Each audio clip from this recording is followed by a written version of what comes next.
You've done hundreds, maybe thousands of bicep curls this year, but the tape measure isn't moving because those thousands of reps are only reaching a small part of the arm. Training only the bicep ignores the bulk of your arm's potential.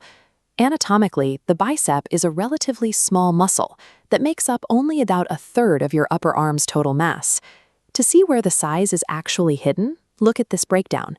The bicep is the smaller section in the front, while the triceps make up 2/3 of the arm in the back. Most people spend all their time on the smallest third. Shifting that focus to the triceps requires very little equipment, just a single pair of dumbbells, an incline bench or sturdy chair, and 30 days of consistent effort. Over the next 30 days, we are going to follow a specific protocol that forces these forgotten muscle zones to grow. Here is the blueprint. We start by targeting the largest single muscle on the back of the arm, the long head of the triceps. This specific head is responsible for the majority of your tricep mass. To grow it, you have to follow the mechanics. The long head only reaches a position of maximum stretch when your arm is raised directly overhead.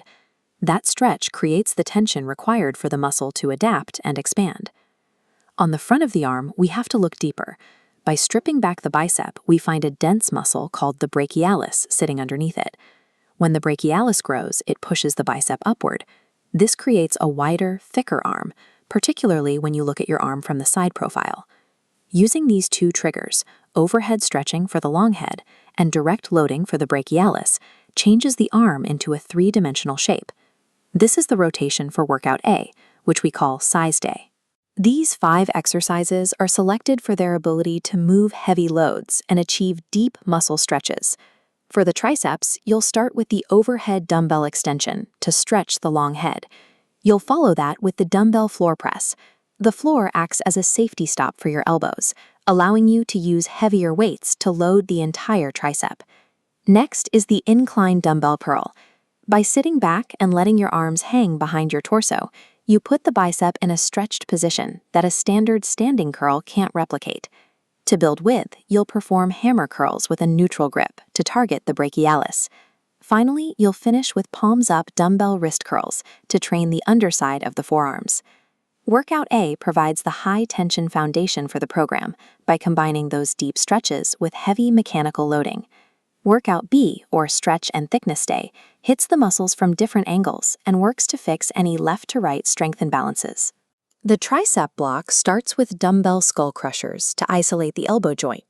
You'll follow this with single-arm overhead extensions, which allow you to focus on the stretch for each arm individually. For the biceps, you'll use the Zotman curl. You curl the weight up normally, but at the top, you rotate your palms to face the floor. Lowering the weight in this position forces the forearms to take the load.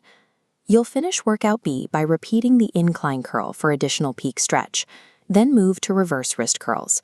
These target the top of the forearm, a region many people neglect. By rotating through workout B, you ensure that every muscle fiber in the arm is stimulated from multiple directions. Because these are smaller muscles, they can recover quickly, but they will still stop growing if they are overtrained. You have 2 options for the schedule. You can perform 2 sessions a week by simply alternating workout A and B. Or you can train 3 times a week by alternating the workouts across your training days. If training twice a week, do 3 sets per exercise. If you move to 3 times a week, drop down to 2 sets per exercise. Stick to 8 to 12 reps for the upper arms and 12 to 20 reps for the forearms. Managing the volume this way ensures the muscle has the resources to repair itself between your sessions. Doing the same thing every week leads to a plateau. To keep the muscles adapting, we use a structured 4-week progression.